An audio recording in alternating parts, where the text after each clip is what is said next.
आइए आज हम लोग प्लांट किंगडम के बारे में डिस्कस करते हैं।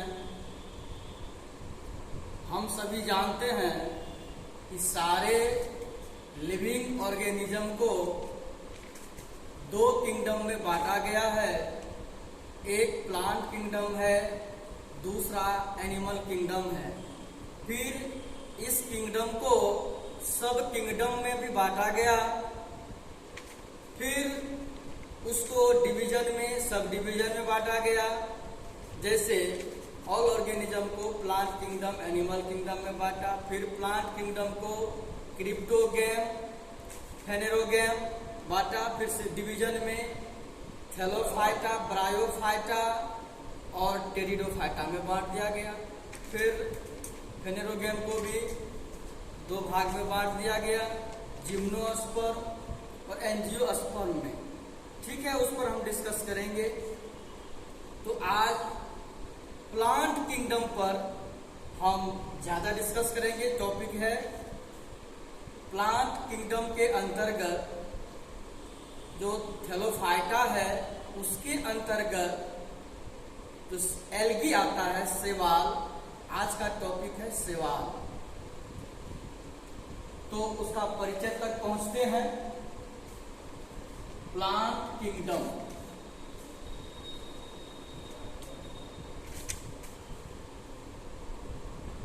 प्लांट किंगडम, इसको हम पादप जगत कहते हैं। हिंदी में इसको कहेंगे पादप जगत। इसको दो वर्गों में बांटा गया। प्लांट किंगडम को क्रिप्टोगैम,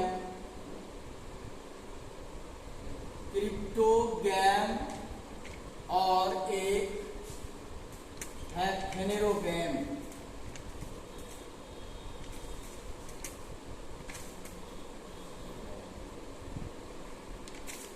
अब है ये है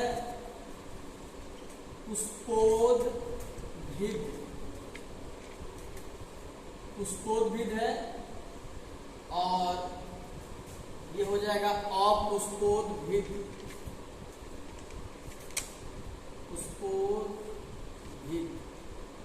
अब देखिए, इसको हम कहते हैं flowering plant. Flowering plant,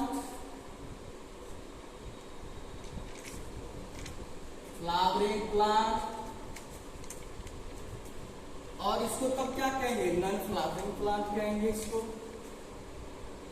non flowering plant.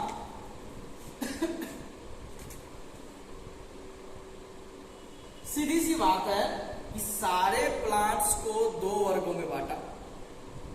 एक में फ्लावर लगता है, एक में फ्लावर नहीं लगता है। तो फ्लावर वाले प्लांट को इसमें रखे, जिसमें फ्लावर यानी कि फूल वाले, और बिना फूल वाले। जिसमें फूल लगेगा तो फल होगा, बीज होगा। तो इसमें चर्चा होगी सीड्स की। और इसमें जब फूल ही नहीं होगा तो फल नहीं होगा, और फल नहीं होगा सीड्स नहीं होगा, बीज नहीं होगा। आते हैं इस पर क्रिप्टोगैम पर। इसको आगे बढ़ाते हैं। इसमें आता है थैलोफाइटा, और दूसरा है ब्रायोफाइटा, जिसको एम्फीबियन वर्ग भी कहते हैं। एम्फीबियन लिख देते हैं इसमें। ये एम्फीबियन वर्ग के अंतर्गत आता है। और एक होता है टेरिडोफाइटा।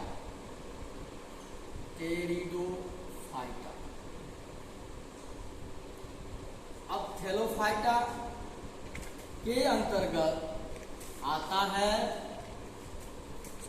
एल्गी, जिसको हिंदी में कहते हैं शैवाल। एल्गी, फंगी, जिसको हम हिंदी में कवक कहते हैं। और एक आता है बैक्टीरिया,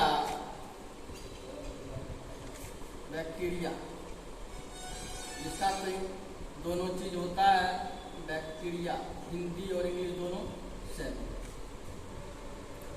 सारे बैक्टीरिया प्लांट्स नहीं होते हैं, अधिकांश प्लांट्स ही होता है। सारे बैक्टीरिया प्लांट्स नहीं होते हैं, लेकिन अधिकांश बैक्टीरिया प्लांट्स होते हैं, इसीलिए प्लांट्स के अंतर्गत रखे हैं इसको। और ये थैलोफाइटा के अंतर्गत है, तो क्लियर है ये थैलस होगा। थैलस का मतलब है कि जिसमें स्टेम, फ्रूट्स, फ्लावर, लीफ सारा एक ही में होगा, अलग अलग विकसित नहीं होगा। जैसे हम लोग का शरीर है, हाथ ऑर्गेन्स अलग अलग है, हैंड्स है, लेग्स, हाथ पैर, हार्ट है, ब्रेन है, अलग अलग ऑर्गेन्स है। लेकिन इसमें भी है, इसमें मस्कुलर सिस्टम इसमें होता है, इसमें क्या होता है, सब चीज एक ही में होता है, अलग अलग विकसित नहीं, डेवलप नहीं होता। आइए अब एल्गी पर, आज का टॉपिक ये था एल्गी, यहाँ तक हम पहुंचे हैं। हाँ, थोड़ा सा डिस्कस इधर भी करेंगे, तब ये क्लियर होगा, क्योंकि फ्लावरिंग और नॉन फ्लावरिंग की बात हो रही है। तो पहले हम एल्गी को क्लियर कर लें।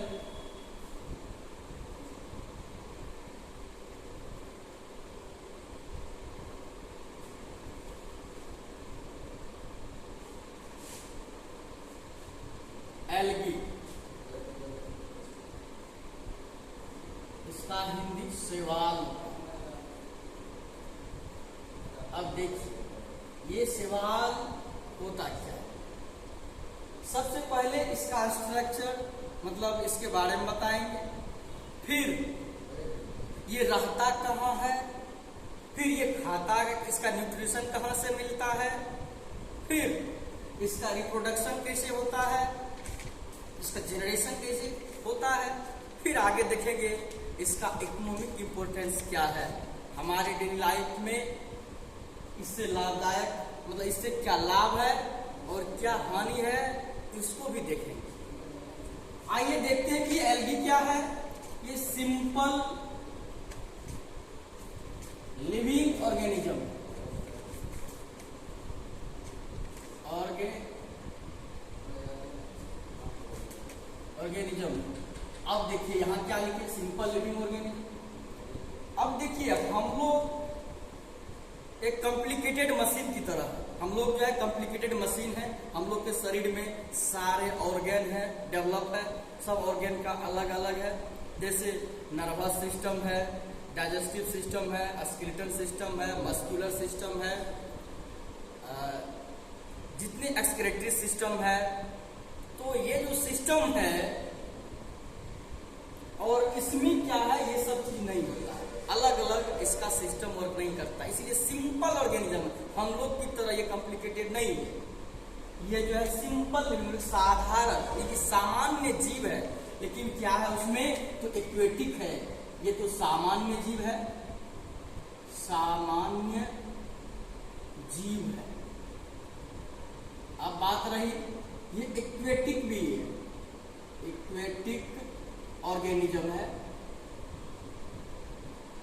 अब बात रही एक्वेटिक, मतलब ये जलीय जीव है, जहां जल होगा वहीं होगा, ये जलीय जीव है। ये क्लियर है कि जहां जल होगा वहीं होगा, कहीं न कहीं मॉइस्चरिंग यानी कि जल की मात्रा होनी ही चाहिए, वहीं ये होगा। और ये क्या है, ये नन वस्कुलर है, नन यानी कि इसको क्या कहेंगे, संवहन रहित, इसमें कोई जाइलम कोलोयम नहीं होता है। ठीक है, क्योंकि पहले ही बता दिया कि सिंपल लिविंग ऑर्गेनिज्म है, इसमें कोई अलग अलग ऑर्गेन नहीं होगा। जितना इसका फल, फूल, तना, जड़, मतलब जड़ तो फिर रूट तो होगा ही, लेकिन इसका जितना ये है फूल, फल, पत्तियां, तना सब एक ही में होगा, थैलस होगा, सुखाए होगा, एक ही साथ होगा। अब ये देखिए नॉन वस्कुलर है, इसीलिए इसमें क्या नहीं होगा, इसमें जाइलोफिलम नहीं होगा, ये संबंध रहित है। और क्या है ये, अब देखिए क्लोरोफाइलस है, क्लोरोफाइलस।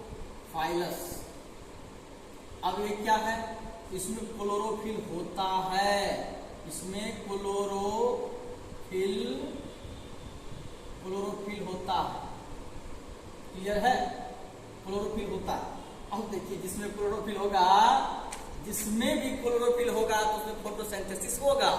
इसका मतलब इसका जो न्यूट्रिशन होगा वो फोटोसिंथेसिस के द्वारा होगा। फोटोसिंथेसिस यानी कि प्रकाश संश्लेषण प्रक्रिया द्वारा इसका भोजन होगा। प्रकाश संश्लेषण के द्वारा इसका भोजन होगा। ठीक है, इससे फोटोसिंथेसिस होगा। और एक बात है, जिसमें भी फोटोसिंथेसिस होगा तो उसका जो प्रोसेस होगा न्यूट्रिशन का वो ऑटोट्रोपिक होगा। वो हेटेरोट्रोपिक हो ही नहीं सकता। वो क्या हो जाएगा? ऑटोट्रोपिक होगा। ऑटोट्रोपिक। सीधी सी बात है, अगर पूछेगा कि एल्गी यानी कि स्वपोषी, इसको क्या कहते हैं? स्वपोषी। क्लियर है? अब देखिए अगर पूछेगा कि एल्गी स्वपोषी है या परपोषी है, ये क्या है? ऑटोट्रोपिक है, ये स्वपोषी है। अब एक और बात है इसमें, अब ये है फोटोसिंथेसिस। ये फोटोसिंथेसिस के बारे में इसका डिस्क्रिप्शन तो इससे पहले बताया गया है। अब ये ऑटोट्रोपिक है क्योंकि न्यूट्रिशन का जो मोड होता है वो दो होता है, एक ऑटोट्रोपिक और दूसरा हेटेरोट्रोपिक।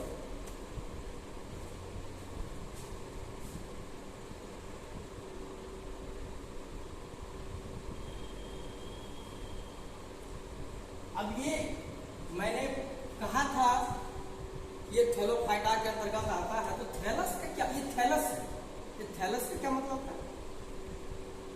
No roots no stem. इसमें तना और रूट नहीं होगा। ये थैलस। ठीक है, अब इसका ये जो एल्गी है इसके बारे में जानकारी हो गई। अब एक बात है कि सारे लिविंग ऑर्गेनिज्म का जो न्यूट्रिशन होता है वो तो मैंने बता दिया कि या तो ऑटोट्रोपिक या हेटेरोट्रोपिक होगा। और यहाँ है कि प्लांट्स की बात है कि प्लांट्स में जहां फोटोसिंथेसिस होगा तो वहां क्या होगा? वहां ऑटोट्रोपिक होगा। और ऑटोट्रोपिक में अब बात आ रही है कि सेल स्ट्रक्चर पर अब थोड़ी सी चर्चा कर लेते हैं। सारे प्लांट्स का जो सेल होता है वो एक आयताकार होता है। उसमें उसका मान लें कि यह एक सेल है, ऐसा ही आयताकार है एक सेल। इसका प्लांट का लिविंग प्लांट का सेल है। तो इसके चारों तरफ ये जो है इसका जो ये है सेल के, इसको क्या कहते हैं? इसको कहते हैं सेल वॉल। क्या कहते हैं इसको? Cell wall. इसको कहते हैं सेल मेम्ब्रेन या प्लाज्मा मेम्ब्रेन कहते हैं इसको। ठीक है, अब बात आती है इसमें ये जो सेल वॉल है, इस सेल वॉल पर केमिकल्स पाया जाता है। इस पर क्या होता है? केमिकल्स पाया जाता है, केमिकल्स। और इसके वजह से इसमें क्या होता है एल्गी में कि इसके फॉर्म्स एंड साइज में डिफरेंस होता है। अब फॉर्म्स एंड साइज में क्या डिफरेंस होगा? क्योंकि ये एल्गी को 3 कैटेगरी में बांटा गया, जिसको हम अभी लिखते हैं। इसको 3 वर्गों में बांटा गया है। ये है एल्गी को इसमें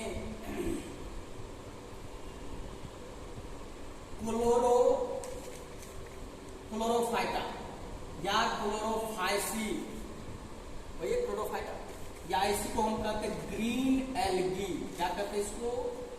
ग्रीन एल्गी, इसी का नाम है। ठीक है,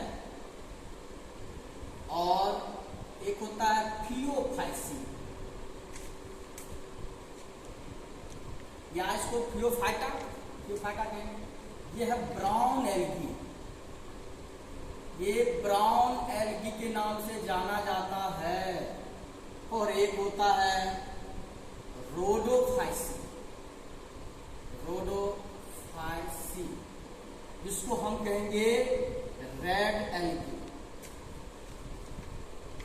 एनसीईआरटी इसी 3 का जिक्र करता है।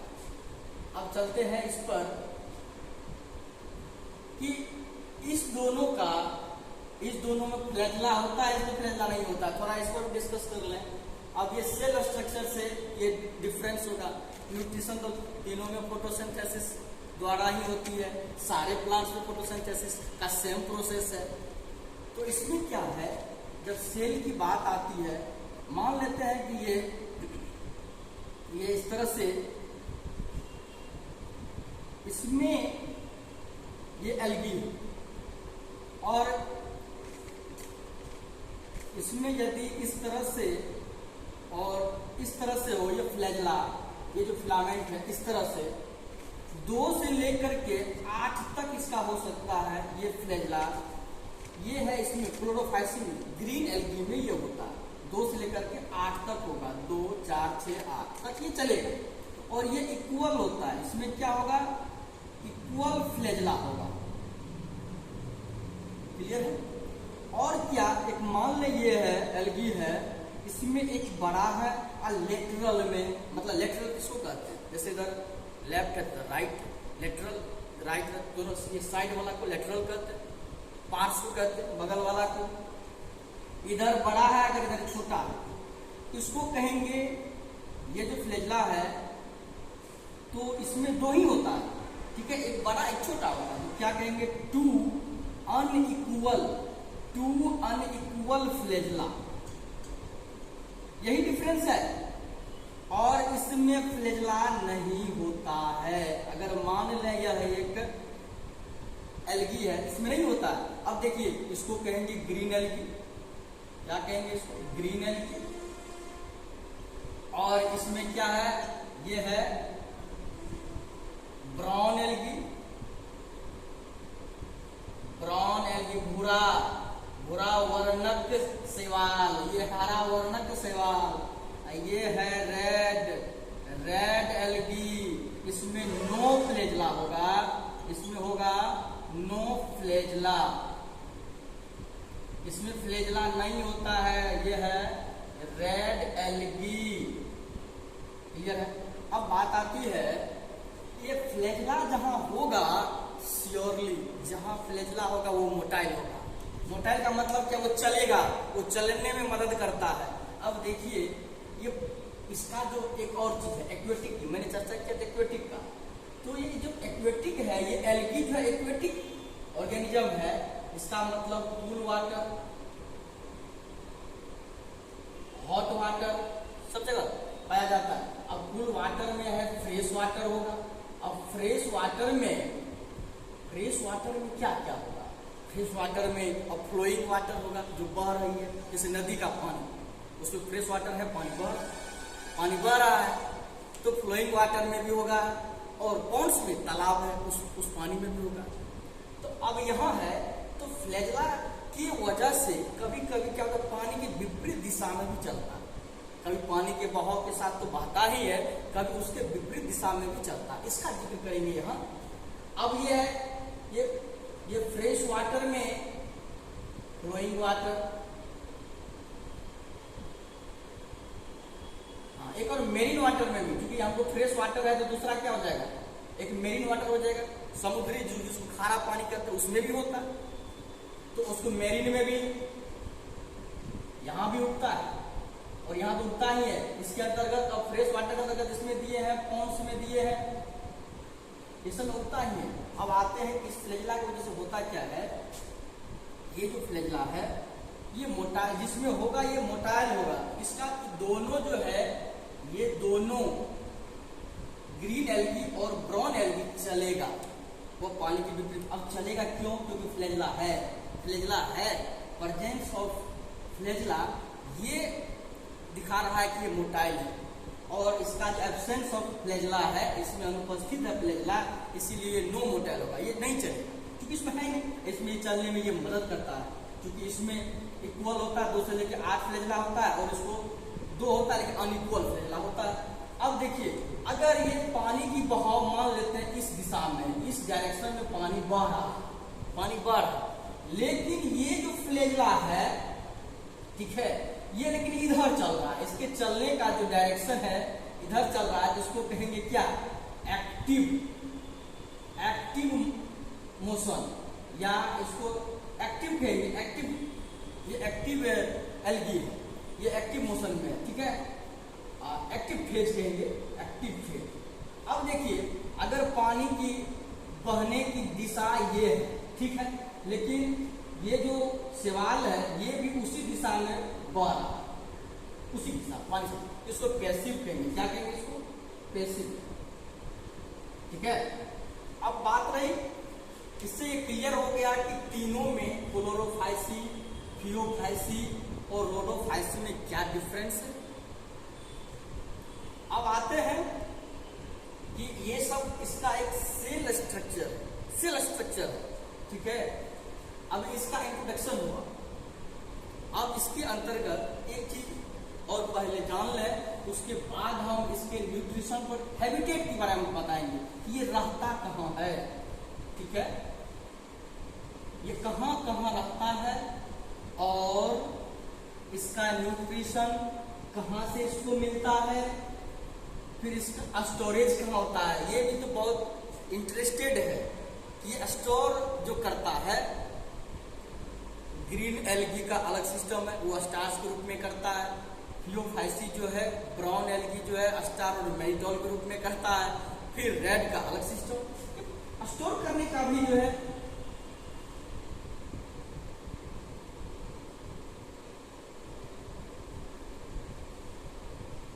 रेड एल्गी स्टोर जो करता है वो किस रूप में, कार्बोहाइड्रेट को फ्लोरिडियन में स्टोर करता है। हाँ, मैंने कहा था कि कुछ एल्गी को यहां लिखता है, इसे ओडोगोनियम, ये ओडोगोनियम जो है, लिख देते हैं इसको, ओडोगोनियम। ये ओडोगोनियम एक एल्गी है जो एपिफाइट्स मतलब अधिपादक। इसका मतलब क्या हो गया, अधिपादक का मतलब हुआ जो दूसरे, पादप मतलब क्या होता है, पौधा, यानी कि पैर से पानी पीने वाले को पादप कहते हैं। तो सारे प्लांट्स पैर से पानी पीते हैं, लेग्स, और हम लोग मुंह से, माउथ से पानी पीते हैं। हम लोग मुंह से पानी पीते हैं, और प्लांट्स जो है वह किससे पानी पीता है, पैर से, इसीलिए इसको पादप कहा। सारे प्लांट्स को पादप कहा। यह अधिपादप है, पादप के ऊपर है, पादप के ऊपर पनपने वाले को हम कहते हैं एपिफाइट्स। ये ओडोगोनियम है जो एपिफाइट्स है, ठीक है। अब है प्रोटोडर्मा, ये है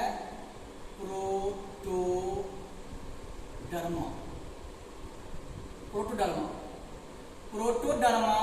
ये कहाँ पैदा होता है, ये कछुए के पीठ पर उग जाता है, ये पीठ पर उगता है, किसके, कछुआ। प्रोटोडर्मा कहाँ उगता है, तो कछुआ के पीठ पर उगता है। अब है ओडोगोनियम हो गया, अधिपादप है, दूसरे पेड़ पर जो उगता है वो। और प्रोटोडर्मा कहाँ होता है, कछुए के पीठ पर।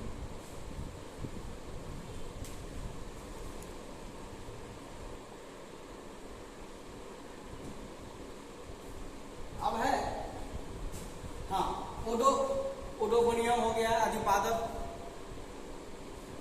और प्रोटोडर्मा हो गया कछुए के पीठ पर।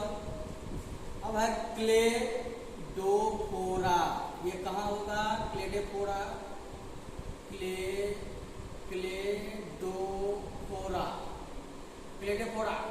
ये हो जाएगा घोंघे के ऊपर, घोंघे पर हो जाता है, घोंघे के ऊपर होता है, ठीक है। घोंघे के ऊपर ये हो जाता है। अब है जुक्लोरेला। जुक्लोरेला ये कहाँ होता है? जुक्लोरेला कहाँ होगा? जुक्लोरेला ये कहाँ होता है? जुक्लोरेला ओडोगोनियम हो गया आदिपादप, प्रोटोडर्मा हो गया कछुए के पीठ पर, और क्लेडोफोरा हो गया जो घोंघा के ऊपर पनप जाता है। और जुक्लोरेला जो है, जुक्लोरेला कहाँ होता है? ये हाइड्रा के अंदर होता है। कहाँ होता है? हाइड्रा एक प्लांट है उसके अंदर होता है, हाइड्रा के अंदर। अब अंदर होता है क्या करता है? ये सिम्बायोसिस सहजीवी है। क्या है ये? सिम्बायोसिस या सिम्बायोटिक कहेंगे, तो उसको लिखेंगे बाद में, सहजीवी है लिख देते हैं। जैसे लाइकेन है, एल्गी फंगी मिलके होता है। यहाँ ये है हाइड्रा और ये जुक्लोरेला है जो सहजीवी है। ठीक है, ये एसोसिएशन मतलब एसोसिएट करके मिलजुल के काम चलाता है। जुक्लोरेला हाइड्रा जुक्लोरेला को मदद करता है और दोनों एक दूसरे से मिल करके अपना जीवन यापन करता है। अब है स्पेल्यूरस। ये स्पेल्यूरस ये कहाँ पाया जाता है? ये होता है किस पर? चाय, कॉफी आदि के पत्तों पर। क्लियर है? अब जो एक बहुत इंपॉर्टेंट, वेरी इंपॉर्टेंट है, वो है ऑक्सीलेटोरिया। ऑक्सीलेटोरिया इस पर लिख देते हैं। ये ऑक्सीलेटोरिया ये ह्यूमन के आदमी यानी कि मनुष्य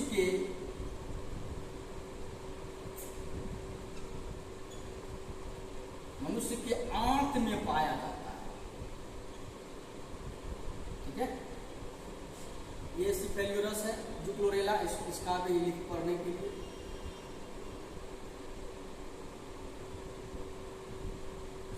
स्पेल्यूरस ठीक है।